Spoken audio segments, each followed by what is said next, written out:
The 100 magazine 2021 সালের Korean pop সঙ্গীত অর্থাৎ কে-পপের সেরা 10 জন সুদর্শন পুরুষের তালিকা প্রকাশ করেছে।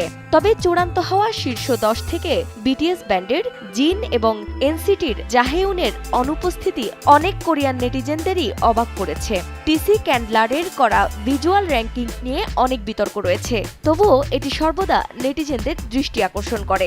যাই হোক, টিসি ক্যান্ডলারের তালিকায় বিভিন্ন দেশের সেলিব্রিটিদের অন্তর্ভুক্ত করেই তৈরি করা হয়ে থাকে।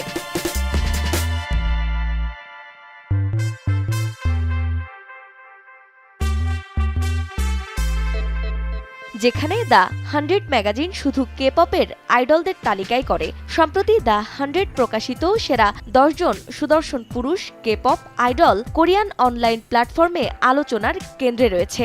এই তালিকার শীর্ষ 10-এ রয়েছে অ্যাস্ট্রোর চা ইউন উ, বিটিএস-এর ভি, ট্রেজারের হারুথো, 17-এর মিং ইউ, বিটিএস-এর জাংকুক, ট্রেজারের আসাহি, স্টার কিডসের হিউনজিন, এনসিটির তাইয়ং, দ্য বয়েজের জুইয়ন এবং এনহাইপেনের জেইক।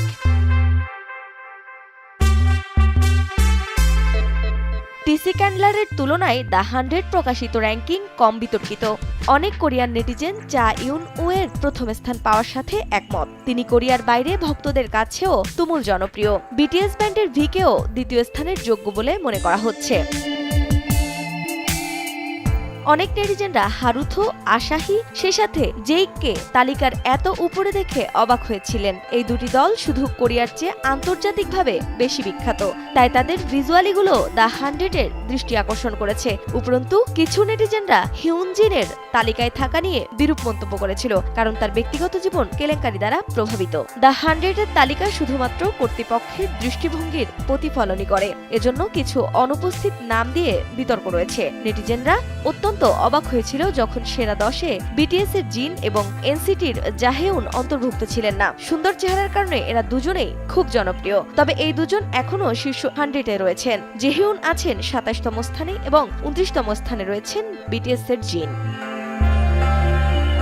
ক্রান্তি সারওয়ার, সময় সংবাদ।